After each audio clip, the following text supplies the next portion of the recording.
Demora um pouquinho. Isso, agora começou a gravação. Tudo bem? Vou colocar a apresentação. Se aparecer alguém aí pedindo para entrar na aula, vocês abram o microfone, por favor, e me falem, porque eu não consigo saber às vezes.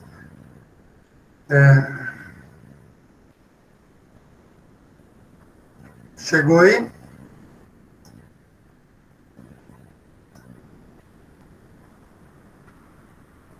A apresentação chegou, gente? Beleza? Sim. Então tá.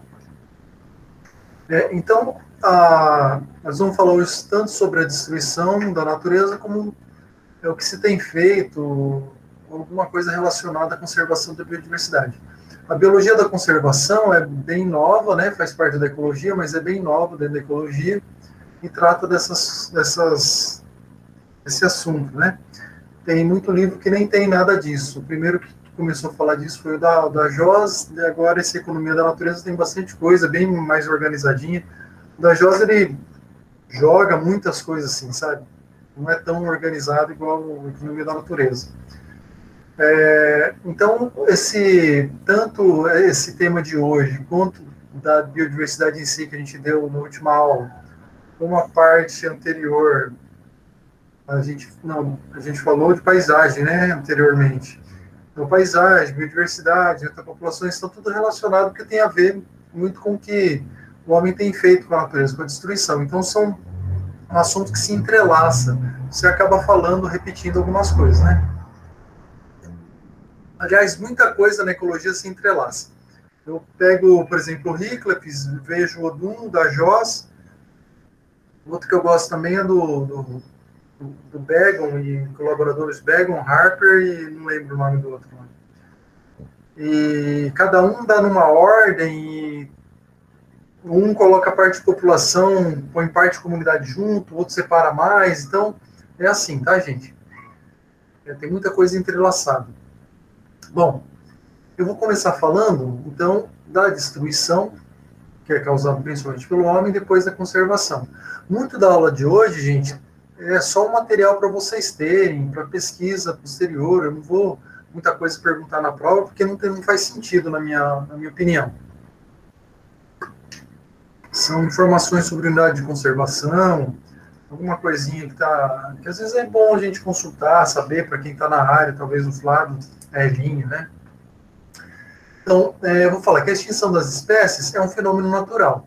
Nós já falamos disso nas aulas passadas, né? Então, vocês vão ver gente, inclusive, falando que o homem não destrói nada, que não faz mal, pode continuar desmatando o ritmo que está, fazendo hidrelétrica, o homem usando a natureza para infraestrutura. É lógico que nós precisamos disso, né, gente? Sem ninguém, se todo mundo ficasse satisfeito com uma Havaianas no pé, né, a economia era bem mais encolhida, né, você ia, sei lá, trabalhar em cima de produtos essenciais, né, você talvez não tivesse iate, talvez não tivesse relógio de ouro, né, a natureza seria mais poupada, né, mas enfim, todo mundo quer um pouco mais de conforto, né, quer um bom sofá em casa, com uma televisão, com Netflix, o que mais quer hoje? Acho que nem a Netflix mais, né? E todo mundo quer um tipo de conforto, que é um ventilador, que é um ar-condicionado. E continuando a população crescendo como está, a matemática é muito simples, né? Para manter o crescimento populacional e tendo, né? Eu lembro de um professor de geografia que falava para a gente que se cada chinês fosse ter uma máquina numa geladeira, né? Não sei como que está hoje em dia lá, né? Ia ter que se ter não sei quantas hidrelétricas, né? Então, a gente quer os bens de consumo, quer serviço, e tem que tirar energia de algum lugar, né? Tem que tirar da natureza. Então, talvez, para terminar com tudo isso, a gente precisa ter um controle maior da população, um consumo mais moderado, a economia não cresceria tanto, teria mais empregado, enfim. É tanta questão, né, gente, política e econômica. Eu penso que só pedindo para Deus misericórdia para você conseguir conservar a natureza, ter um padrão de vida que nós temos e continuar a população crescendo. Mas, enfim, vocês vão ajudar a resolver esses problemas aqui daqui para frente, né? Vocês que vão ser os próximos profissionais aí, ajudar os governos a pensar. Interessante do livro do Odum é isso, ele sempre coloca algumas questões interessantes e diz que tem que ser conversado com quem tem poder político e econômico, né? Mas enfim, as extinções acontecem. Qual que é a diferença das extinções que sempre ocorreram na história da Terra e da que acontece hoje? Nós vamos ver. Então, as extinções passadas, o Wycliffe fala que houve 5 extinções maciças no planeta já, que os cientistas conseguem estudar, perceber e dizer que existem com uma certa certeza, né?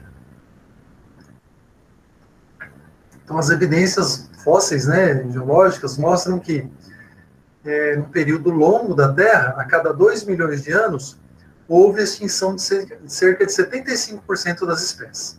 Então, isso foi gradativo. Você imagina que, talvez em algum outro ano, né, ou século, ou milênio, houve uma aceleração. Mas, num período longo, gente, olha só, 2 milhões de anos, né, houve o desaparecimento de 75% das espécies. Isso daria uma taxa de uma espécie por ano. Veja bem.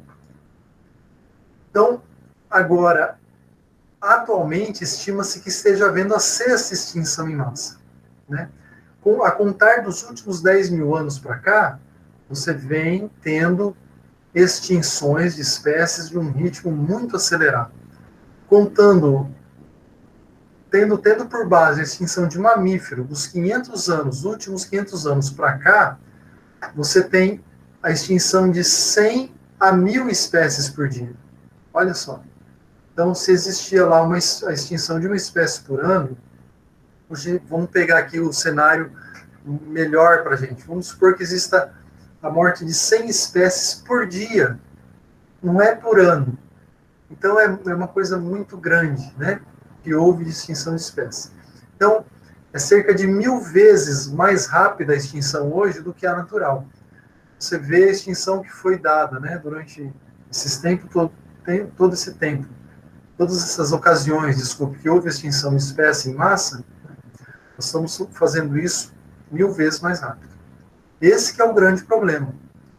Então, aqui, esse gráfico eu já mostrei numa outra aula, tem de novo, né, mostrando aqui as famílias de animais marinhos em verde, de insetos em vermelha, a de tetrápodas em azul, e aqui em âmbar, sei lá, cor meio estranha, burro quando foge, né? Você tem a de peixes. Então, você vê que houve períodos onde houve uma queda aqui da população, daí houve mais especiação, outra queda, né? Outra queda aqui. Então, você tem havido uma especiação muito grande, né? De 200 milhões de anos para cá. Do Triássico para cá, você tem havido uma especiação grande. Houve um outro evento aqui de extinção, né? Mas, enfim. Tem esse outro gráfico mostrando que as pteridófitas deram lugares às gimnospermas, que deram lugares às angiospermas, né? Só para mostrar que no tempo geológico existe queda, sim, de biodiversidade. O grande problema é, como eu disse, a velocidade com que o homem faz isso acontecer. Então, as causas naturais de extinção, a gente viu um pouco lá, falou na paisagem, né? São os movimentos geológicos, então você tem o vulcanismo, o surgimento, afastamento de placa, afastamento de geleira, mudança climática, né, causa de desertificação, glaciações que já houve, alterações de atmosfera por atividade vulcânica, seja por meteoros, né, então você tem ali diversas teorias que causaram as outras extinções, as outras 5, né, foi por causa natural. Você tem uma ilha, por exemplo, o vulcão de Krakatoa, né, um dos mais famosos, que houve a extinção de tudo que houve naquela ilha, porque a erupção foi muito violenta, né? Mas o que predomina, o que a gente sabe, são aquelas extinções causadas pelo homem. Então, o homem causa extinções diretamente, quando ele caça os organismos, né? Então, qual que é um problema atual também, gente? Que houve a evolução das técnicas de caça. Então, antes você tinha uma pesca, por exemplo, sei lá, com tarrafa, com vara. Hoje você tem embarcação, gente, que fica um período longo em alto mar, E ali é uma indústria, né? No barco você já pesca, você já enlata, você já faz tudo com que você pegar no mar, né? Seja peixe, seja golfinho, o que for. Você tem verdadeiras armas de guerra para caçar, por exemplo. Você tem alguns sites que você entra hoje em dia aí, que você vê o pessoal se exibindo, né? Que caçou isso, caçou aquilo na África. Você vê as armas deles, são armas, são fuzis de guerra, né? Então, teve uma evolução, né, para aparatos industriais, evolução da arma de arma para guerra, né? Você também tem muito envenenamento, você tem envenenamento por causa de resíduos que são lançados na atmosfera, nos corpos d'água, né? Você tem um exemplo aqui, isso aqui é tudo do Dajós que eu trouxe de exemplo, tá? A pesca da baleia azul, por causa da pesca dela, a população dela deixou de ser 200 mil e passou para 1.000 indivíduos. Imagina, gente. 200 mil para 1.000, né? É muita coisa, né, que baixou, né? Você mata também indiretamente. Então, indiretamente, eu acho que até às vezes pior do que a causa direta do homem, porque você tem destruição e fragmentação dos hábitats, você tem introdução de espécies exóticas, você tem poluição, então você tem estressantes aqui, né? Nós já vimos, tivemos uma aula sobre isso. Então, são diferentes tipos de estresse ambiental. É sonoro, é químico, é físico, né? Fuligem, por exemplo. Então, você tem diversos tipos de estressantes ambientais. Então, isso aqui também eu copiei do Dajós, fala que a lista de espécies conhecidas que já se extinguiram ou estão em vias de extinção é interminável. Isso porque presume-se que nós saibamos, na melhor das hipóteses, 10% do que existe, nós conhecemos. Então, nós não conhecemos nada, muita coisa está sendo extinta sem que nós venhamos a conhecer. Isso está em todos os taxons. Você tem destruído desde planta até fungo, invertebrado, mamífero, ave, anfíbio, tudo está nessa lista. Então, isso aí são exemplos que eu peguei das JOS, peguei só alguns exemplos, né? A primeira causa da extinção está a destruição de hábitats. Segunda causa, aqui a gente pode pôr até também fragmentação junto, tá? Segunda causa, da JOS levanta como a caça. Então, ele fala que já no Pleistoceno, gente, lá nos antigamente, né?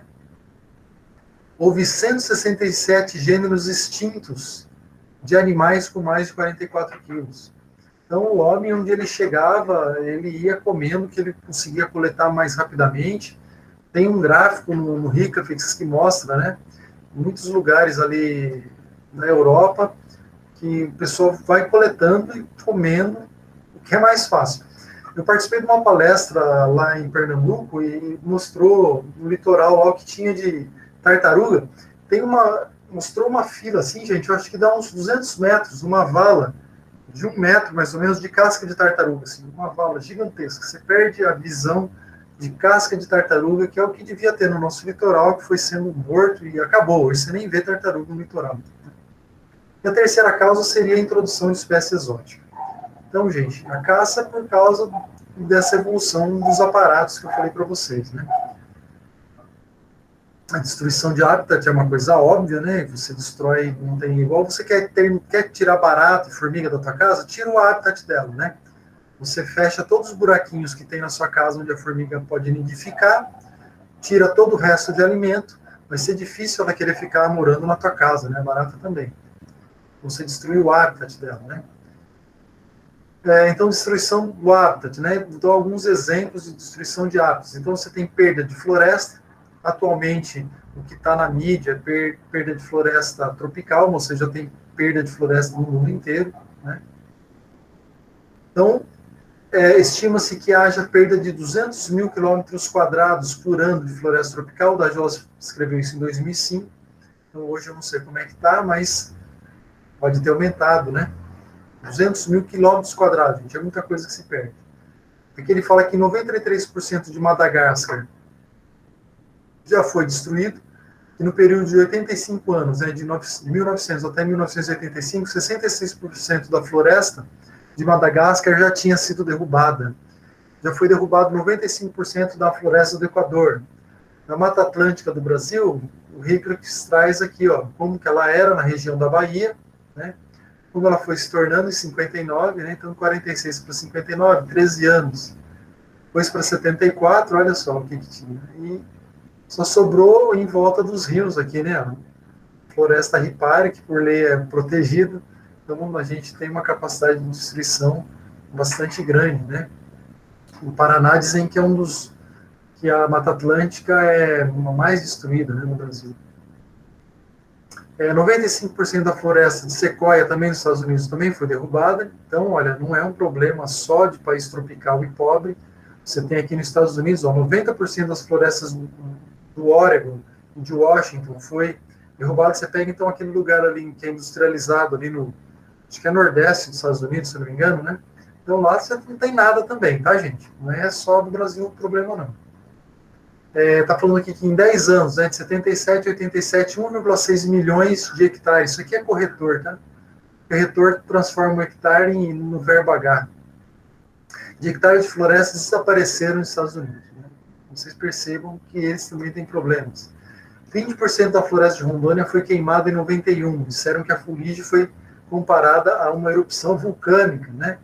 800 mil, aqui faltou um zero, de hectare. Na Ásia foi queimada em 97. São todos números astronômicos, né? 15,4 milhões de hectares por ano são desmatados na superfície igual da Suécia, né? São aqui na Ásia. A Ásia que hoje, né, tem a maior taxa de desmatamento, 1,2%. Depois é a América Latina, né?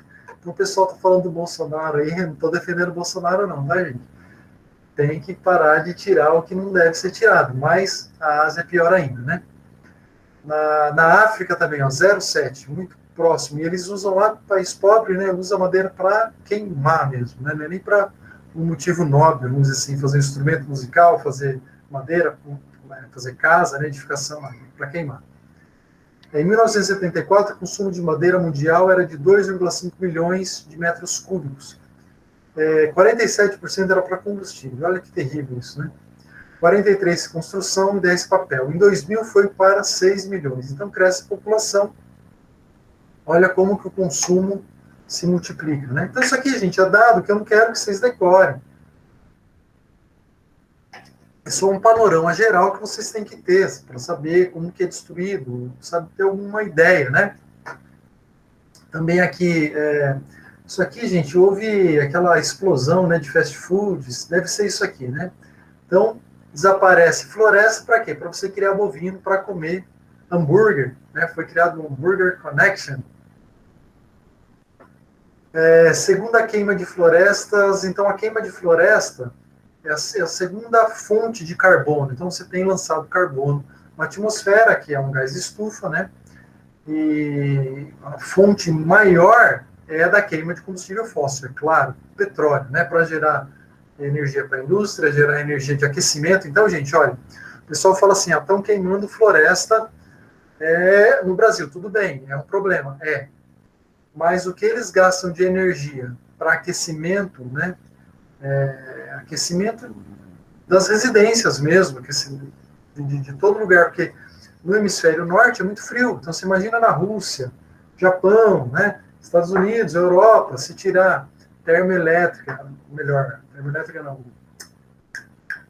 aquelas usinas nucleares, né, muitos estão desativando, eles queimam direto, carvão, petróleo, né, então eles estão jogando muito mais combustível, CO2, desculpa, na atmosfera, tá?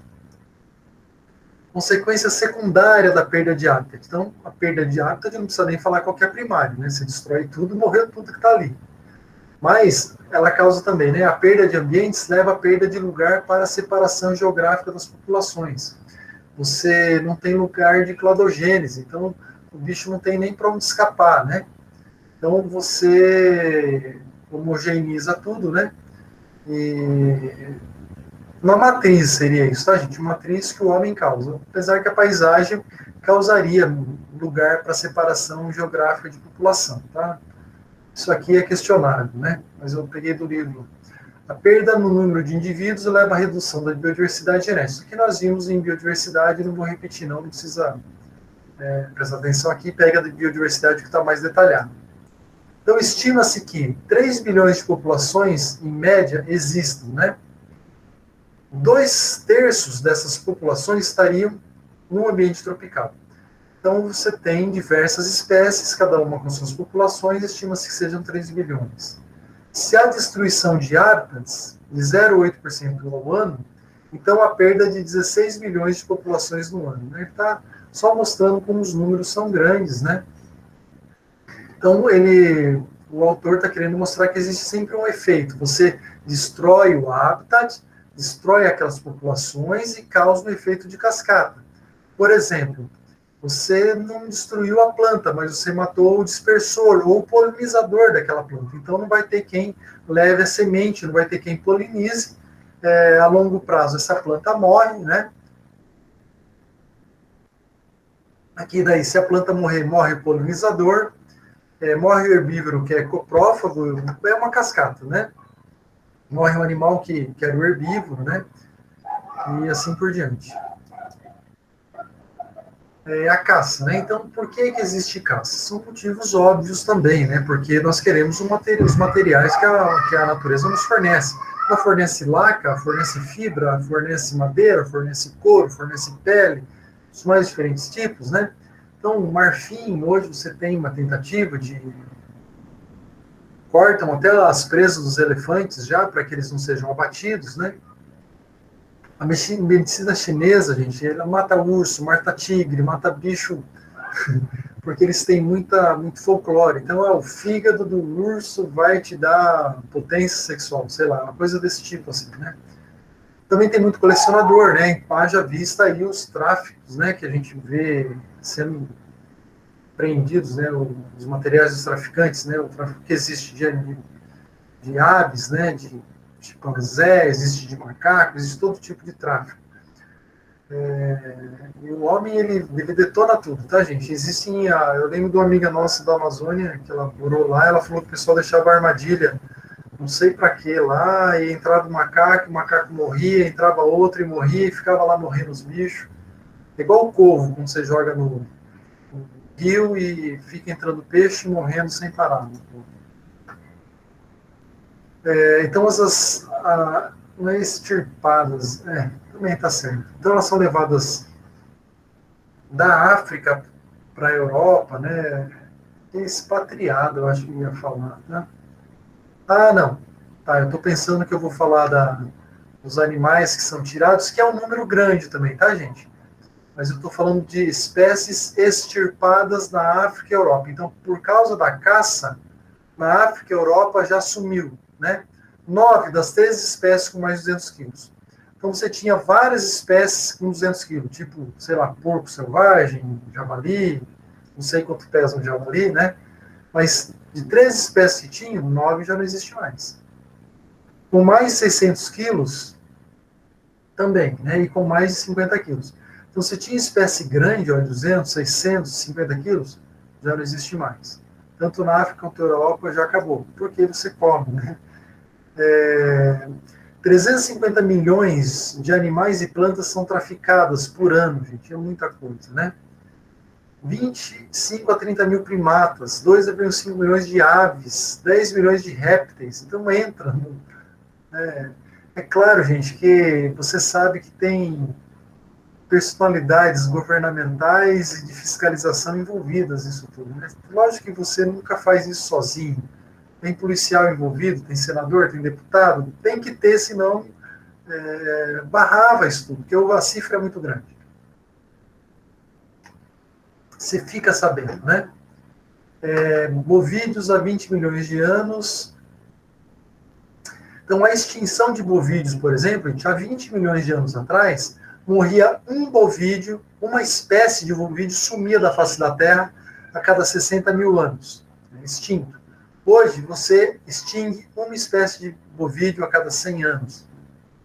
Porque você seleciona tudo, então os outros que morram. Tendo boi lá de corte para mim, né, eu não me interesso pelos outros.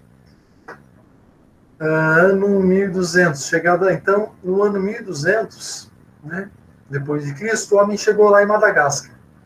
Então, aí, em 800 anos, 820 anos, ele já extinguiu 14 espécies de lêmuros gigantes. 24 espécies de aves ápteras gigantes, os moas, também foram extintas assim que o homem chegou nas ilhas do Pacífico. Então você tem um monte de ilhas ali no Pacífico, né, que existia uma ave que não tinha asa, né?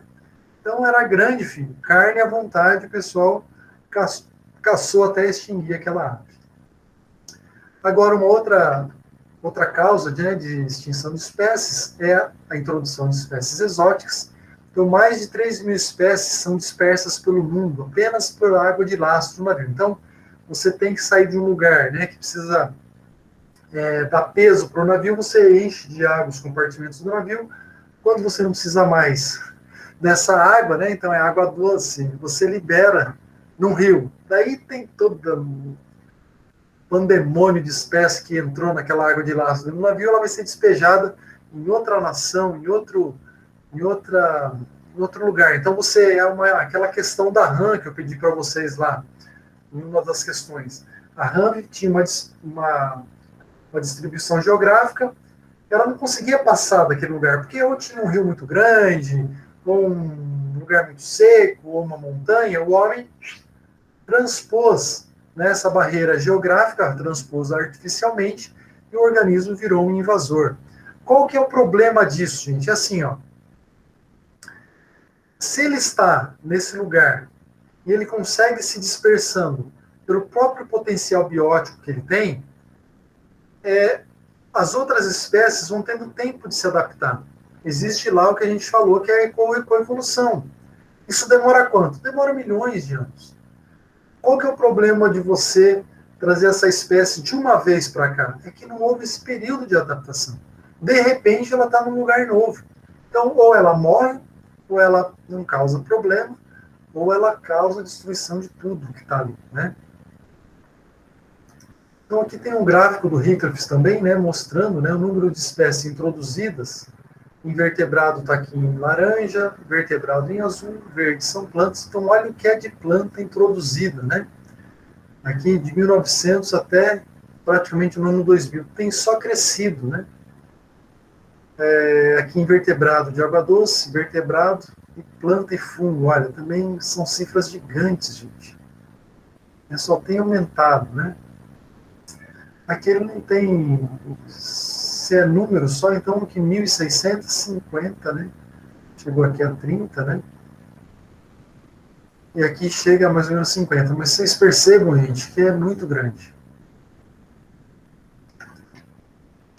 Isso causa prejuízo muito grande em todo mundo, né? O homem, ele tem... Eu lembro do pessoal falando que o português veio no Brasil, ele estava acostumado com a planta lá, que ele via, que lembrava da Maria, eu quero, traz a planta para cá, né? Fulano traz a... Não tinha ideia dessas coisas, né? Do problema que podia causar que nós temos hoje.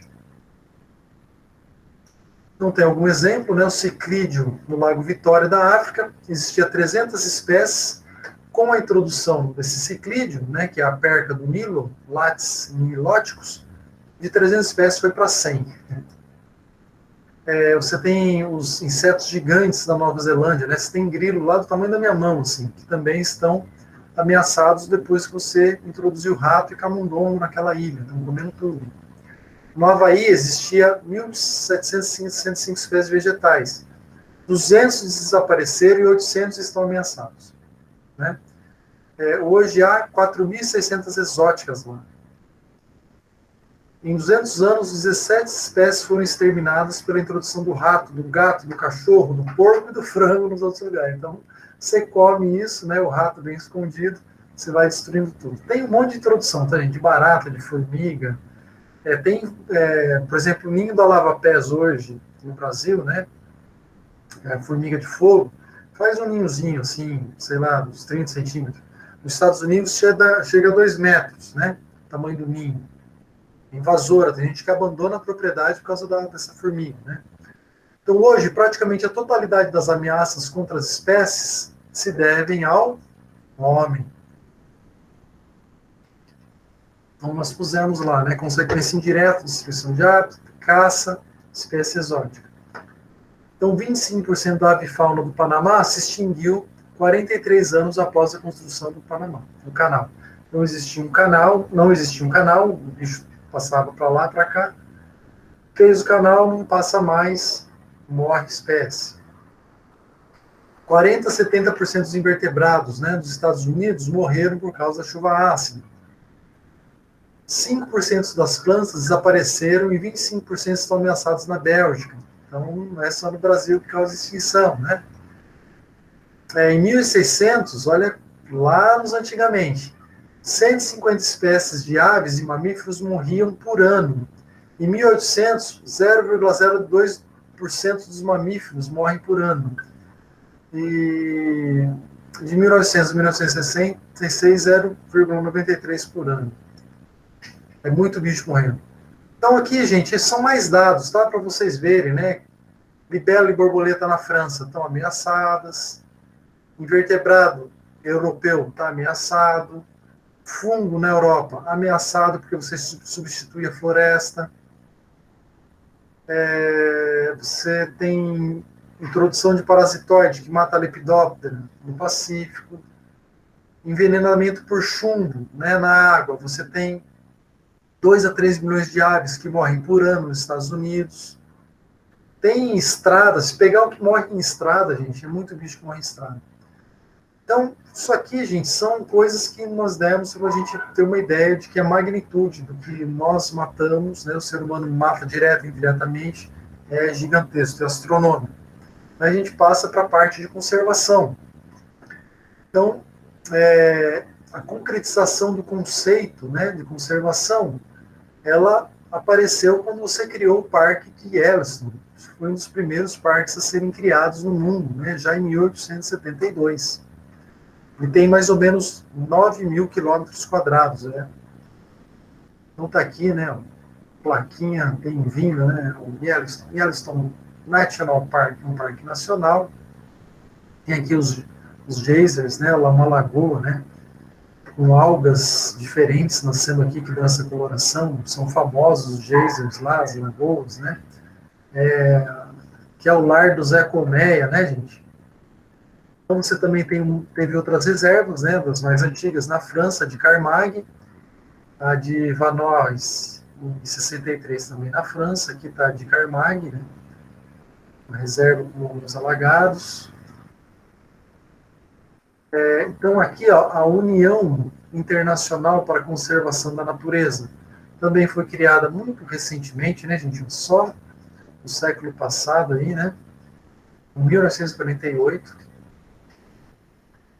Então, como essas criações, gente, é uma coisa que foi aumentando, né? Então, você tem aqui também no Brasil o Parque Nacional do Itatiaia, um dos mais antigos do Brasil. Você tem lá as agulhas negras. Então, aqui você tem algumas unidades de conservação no Rio de Janeiro, né? Pedra da Gávea, Pedra Bonita, Serra da Carioca, Floresta da Tijuca, Pretos, Forros, Covanca. Então, no Brasil, o Parque do Itatiaia é um dos mais antigos, né? Pega um pedaço de Minas Gerais e do Rio de Janeiro. Tem 12 mil hectares. E passou, em 82, foi ampliado para 30 mil hectares. Você tem no Brasil 886 parques nacionais, 729 estaduais e 147 municipais.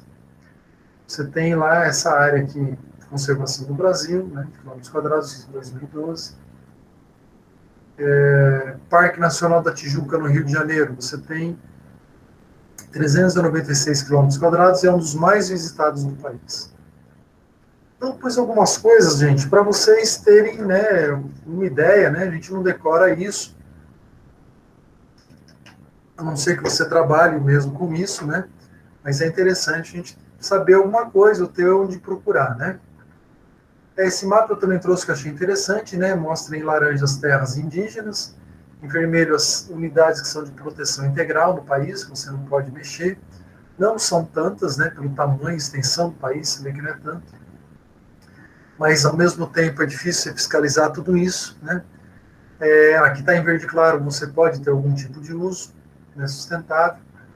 O que está pontilhadinho assim é o que compõe a Amazônia Legal, né, olha, todo esse pedaço aqui.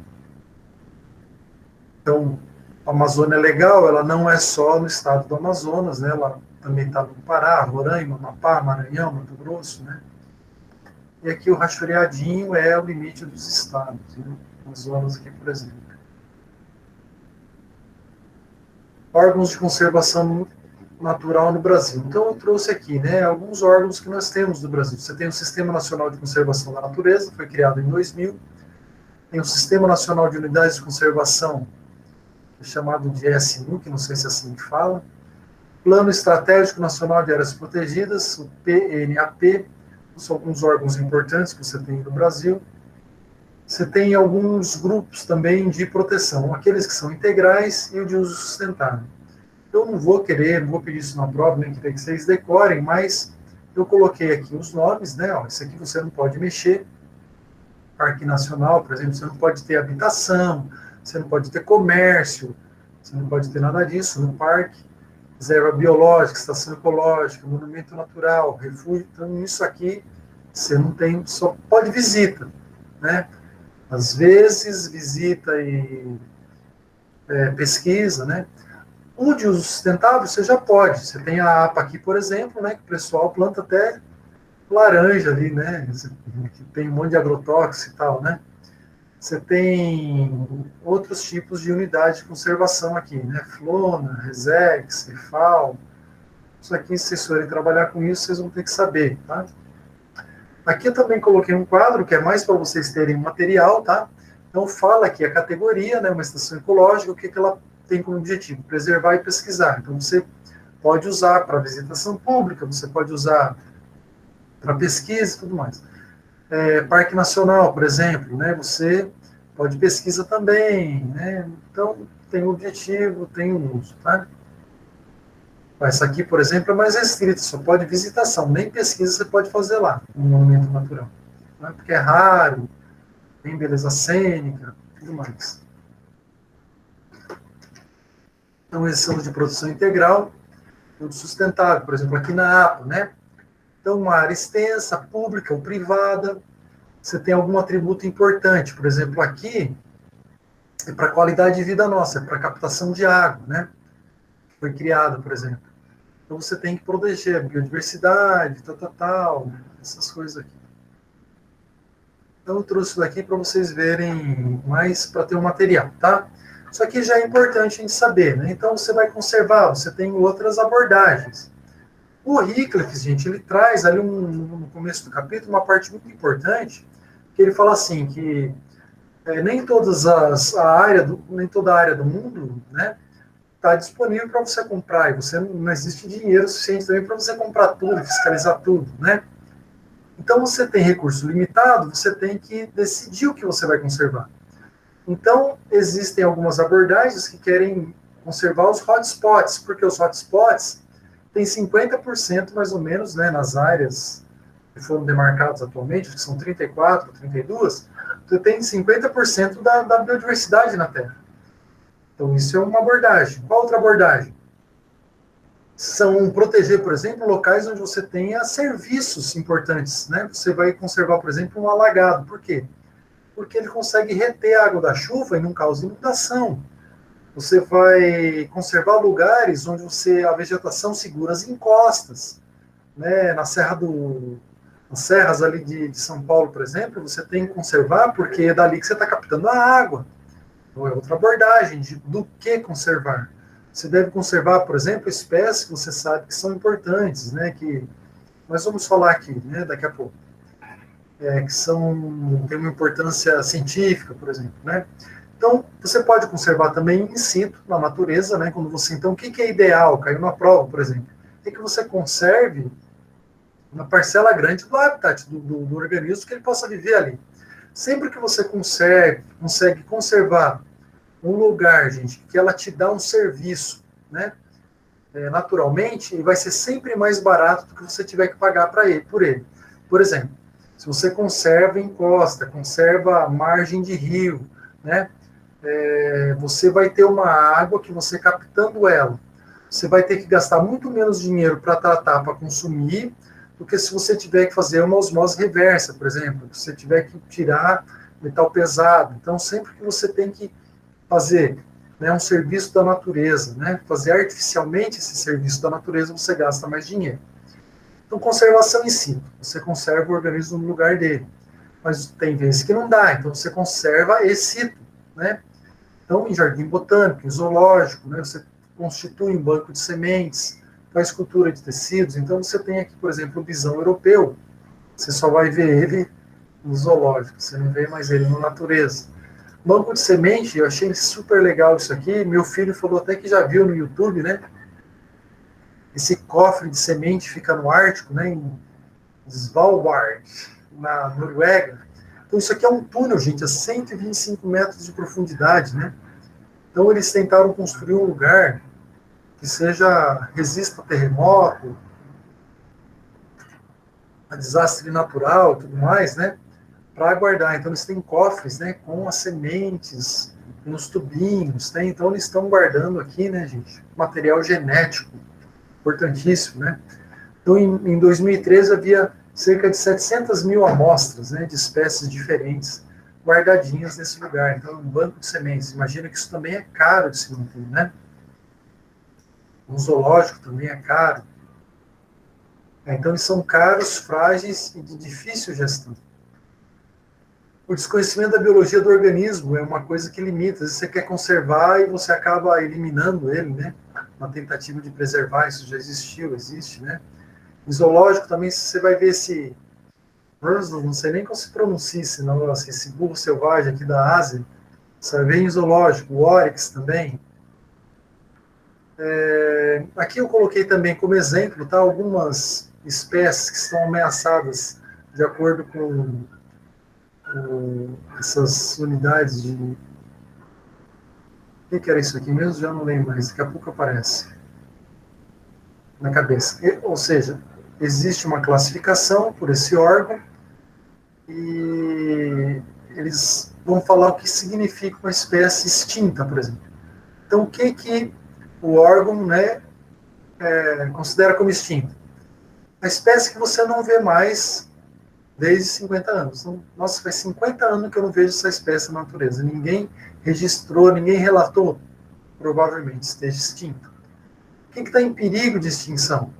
É aquela que tem uma sobrevivência incerta, que você já presume que ela venha a sumir, né? Desaparecer por mais 50 anos. Por quê? Porque ela é super explorada. O habitat foi muito reduzido, muito modificado, né? O que é vulnerável? É uma espécie que corre o risco de entrar na categoria anterior. Então ela ainda não está super explorada, mas pelo andar do carruagem, né, existe uma tendência de que ela venha a estar em perigo de extinção. Uma espécie rara é que ela já é pouco numerosa, né, já é limitada na natureza, ela não tem muito lugar. Por exemplo, uma espécie endêmica de rã que vive na Mata Atlântica, você já quase não vê ela. Então ela é rara, naturalmente rara.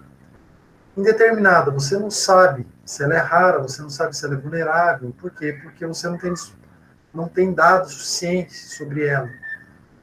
O que é ameaçado? É um termo geral aplicado para essas 4 categorias. Então, você tem um livro lá, por exemplo, na biblioteca, nossa, de espécies que estão nessa lista. É um livrão vermelho lá, bem bonito, né? Então, ele fala disso aqui. Então, hoje, gente, você já sabe. Então, você tem uma espécie ameaçada. Então, o que é uma espécie ameaçada? Hoje você já sabe. Ou ela está em perigo, ou vulnerável, ou é rara, ou indeterminada. Coloquei alguns exemplos aqui desse besouro, por exemplo, ele é traficado, né? Você paga R$7.000, né, para trazer um besouro desse para um colecionador. Bem que eu queria um, tá, gente? Mas eu não quero tirar ele de lá, não, para não ficar ameaçado, né? Passe vontade. Esse aqui é do México, né? Eles pegam esse besouro para montar uma joia. A pessoa compra uma joia, gente, pra, sei lá, né? Gosto é gosto. Tem alguns exemplos também que eu dei aqui como ameaçados de extinção no Brasil. Esse daqui eu acabei não pondo o nome. Tá. Espera aí que tem algum problema aqui de... O computador está devagar.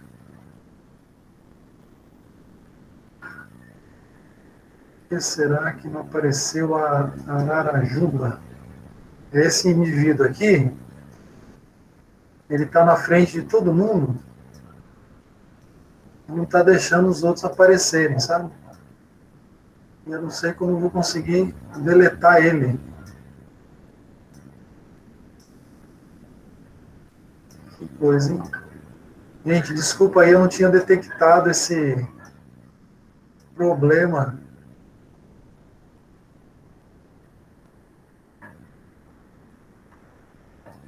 nos slides, tá? Cadê esse bicho miserável aqui? Não tem que pôr ele aqui, deixa eu deixar ele pequenininho. Agora depois vai aparecer tudo zoado, né?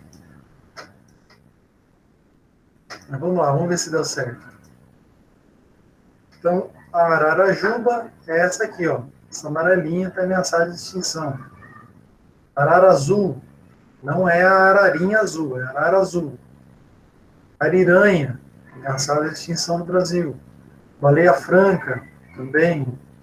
Cervo do Pantanal. Gato maracajá, coisa linda. Lobo-guará. Macaco-aranha. Leão dourado, isso é bem conhecido que está em perigo de extinção, né? Muriqui. Está pintado, ó, esse muriqui está na frente da onça também. Saíra, vamos tirar esse muriqui daqui. Muriqui, você já cumpriu a tua função, meu filho. Vai para lá.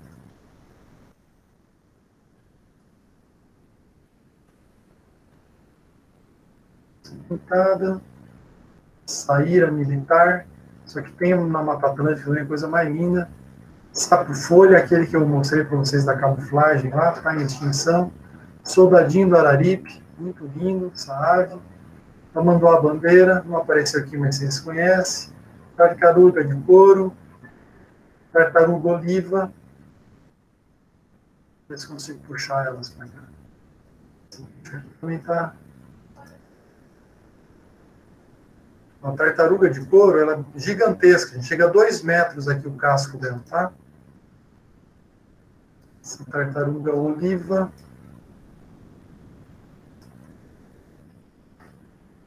Aqui, ó. Bem bonitinha. O aracari branco é esse macaco aqui. Já estou zoando tudo que vai dar problema mesmo. O tamanduá. E o udu de coroa azul, a gente deixa quieto, pesquisa na internet aí, fica lição de casa para vocês. Não deu muito certo, não. Então, esse aqui era ameaçado no Brasil, esse também é ameaçado no Brasil. Será que esse daqui que está certo? Vamos ver. Ah, esse estava mais certinho.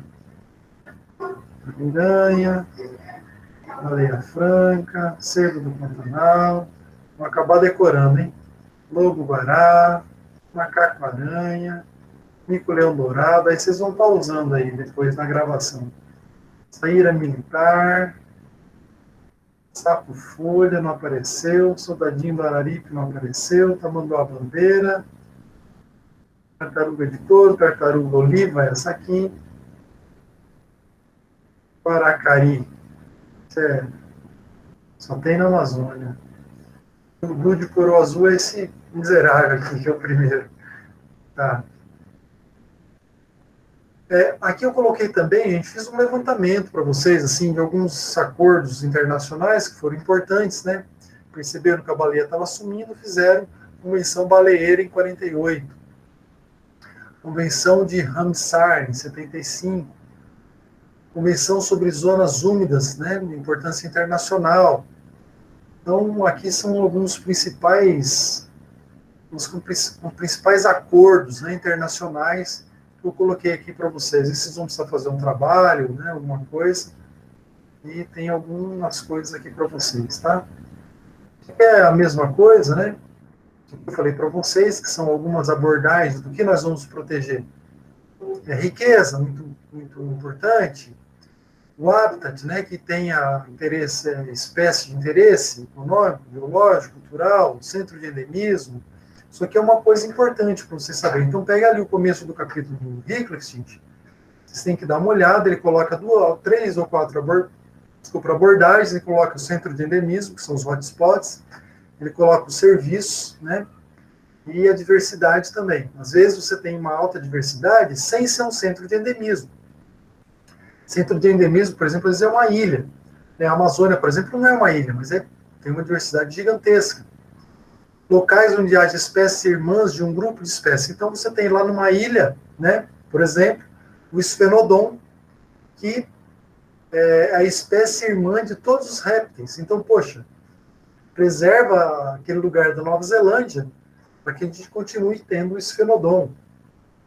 Ou você tem as cafos, ou a aplodontia, um arranho, um roedor, né? Até a pulga, né? De Leucopsilus stylosus, né? Que são espécies irmãs de outras espécies, então seria importante. Né? São abordagens para você decidir o que eu vou lutar para proteger. Aqui eu só estou repetindo alguns serviços, né, que a gente fala, né? Serviço. Você tem que ter agricultura, claro, você precisa dela, né? Só que só ela não basta, né? Você precisa da saúde humana, por exemplo. Então, tem alguns exemplos aqui, né? Vou dar. O ecossistema, se você tirar todas as árvores, né? Se você precisa do retirada de CO2 em excesso, por exemplo, de purificação de água, né? Quem faz isso? O ecossistema, que filtra naturalmente. Então, você, no próprio ecossistema, ele mantém uma quantidade de espécies, controla praga e vetor de doença no ambiente. Então, você ouve lá, o homem foi desbravando, né? Derrubando mata, apareceu o ebola. Apareceu o vírus da AIDS, apareceu Covid, né? Pois é. O ecossistema promove também a ciclagem de nutrientes, né? Ciclagem de nitrogênio, de carbono. Alguém vai falar alguma coisa, hein? A Suzana quer entrar, professor. Ah, tá. Agora tá acabando. Tadinha, ela sai tarde do serviço. Entendo, entendo. Suzana, minha filha, chegou?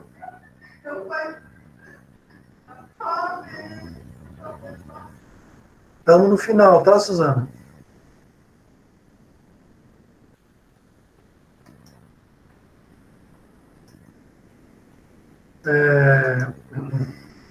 Manutenção de encostas, né? Tudo isso são serviços, como eu disse anteriormente, que a natureza faz por você. Você paga muito menos, né? Por essa contenção. Regulação de temperatura, de umidade. Então, você vai num lugar que está deserto, você tirou tudo. Eu lembro que eu morava numa casa que você tinha um loteamento novo em frente, né? Loteamento não, faltavam 2 casas, tinha um terreno vazio.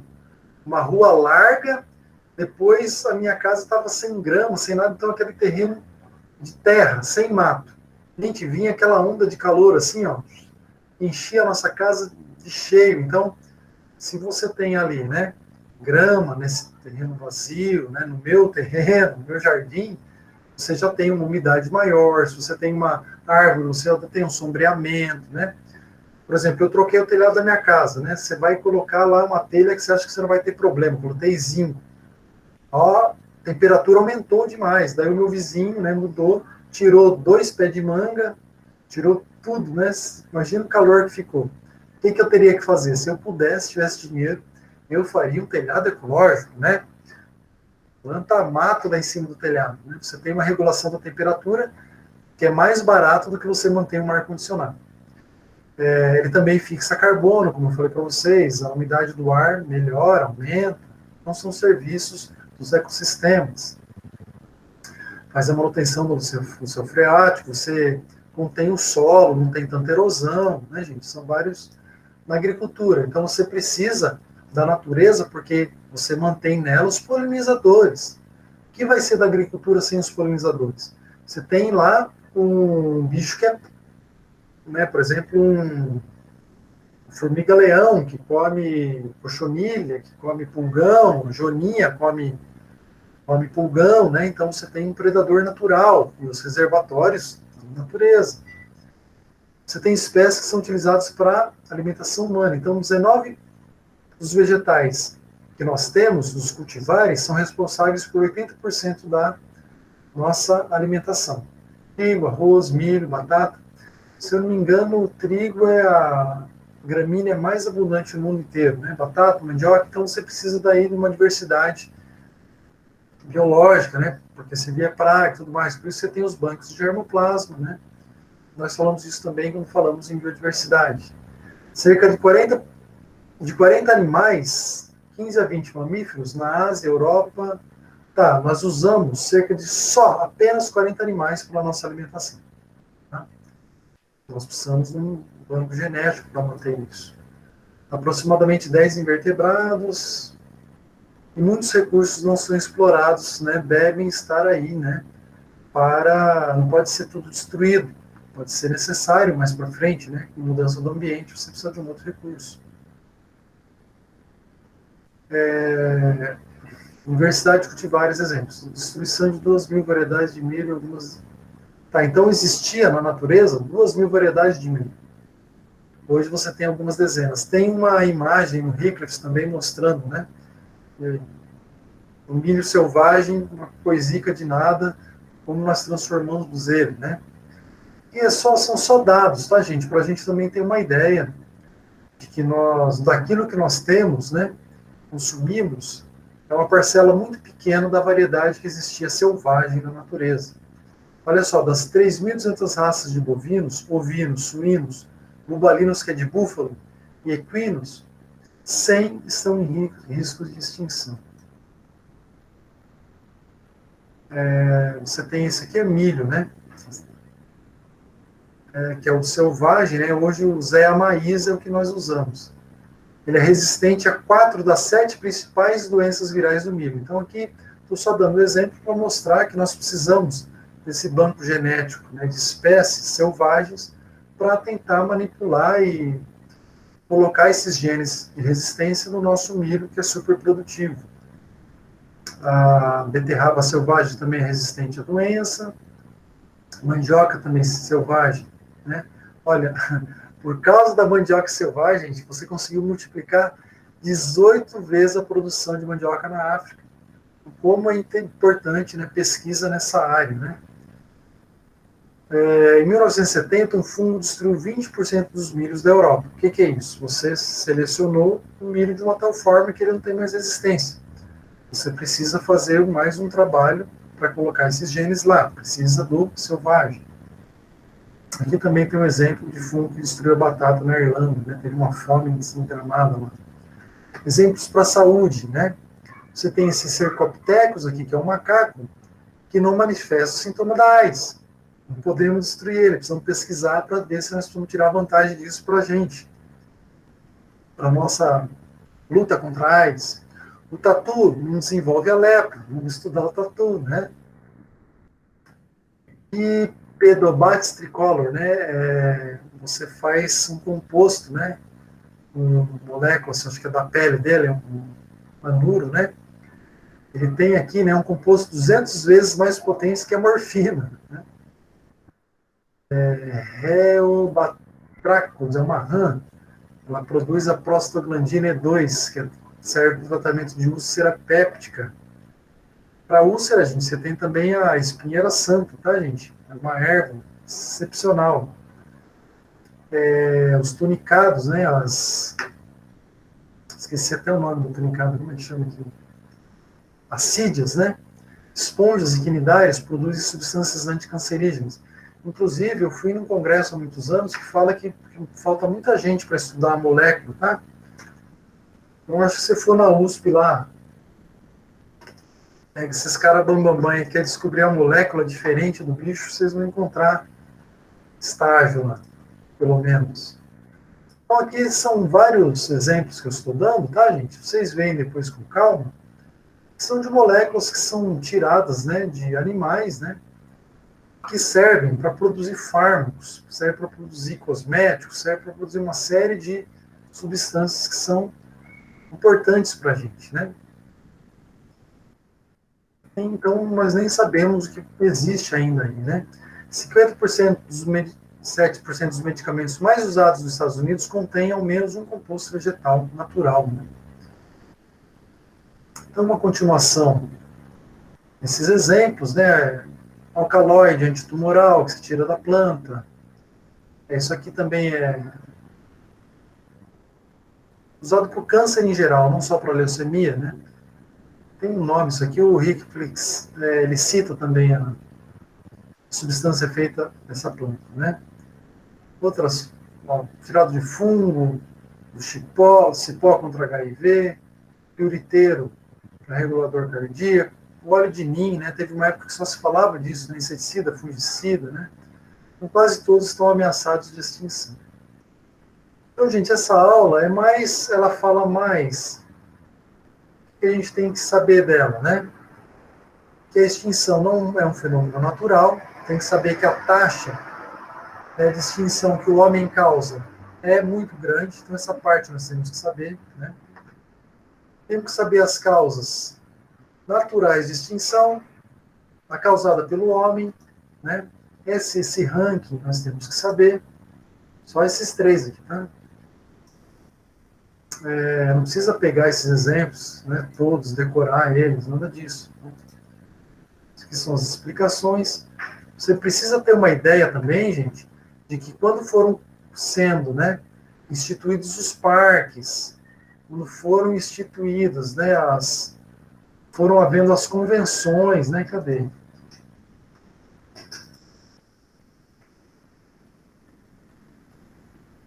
Aquelas convenções que eu falei para vocês, sumiu aqui, depois vocês dão uma procurada aí que eu não estou achando. Né, aqueles tratados, né, você precisa, não precisa conhecer cada um dos tratados, você precisa ter uma ideia de quando isso começa a ser popularizado, quando você começa a ter essas convenções internacionais, você chama atenção para que haja uma melhor conservação da natureza. Tá? Você precisa também saber isso aqui, né, que você conserva in situ e ex situ, saber o que é, pelo menos. Né? Você precisa saber também ter uma noção do porquê você conserva essa biodiversidade. Então, lá em biodiversidade tem uma repetição, talvez esteja melhor organizado do que aqui. Você precisa conhecer também, gente, algum serviço dado pelo ecossistema, tá? Isso é muito importante. Então, você vai, por exemplo, falar sobre o meio ambiente em alguma palestra, você vai querer sensibilizar alguém em alguma reunião, você não vai falar só porque o macaco é bonito, porque que, né, você tem que conservar porque tua religião quer, né? Então você vai falar, olha, o sistema, se você tira tudo, a encosta cai, você vai gastar mais dinheiro purificando a água, né? Então, quando você fala isso, a pessoa fala, opa, mexeu no meu bolso, né? Não quero só ver um lugar verde, bonito. A gente paga por isso, sim. Né? Nós temos esse benefício, né? De poder caminhar, de poder tirar o estresse num lugar desse. Então, por exemplo, se você tiver uma estatística, né, você está lá defendendo um parque, se você tem uma estatística de quanto que de problema mental você evita, quanto você economiza, né, com médio, só de tendo um parque para as pessoas visitarem, opa, seu argumento ganha muito mais força para a conservação naquele lugar, né? Então as coisas funcionam mais ou menos assim. Deu para entender mais ou menos? Eu falei bastante, meio rápido, que é bastante exemplo, mas na verdade são mais exemplos para vocês. Eu preparei o material para vocês terem. Tá? Questões? Querem tirar alguma dúvida? Posso parar a gravação?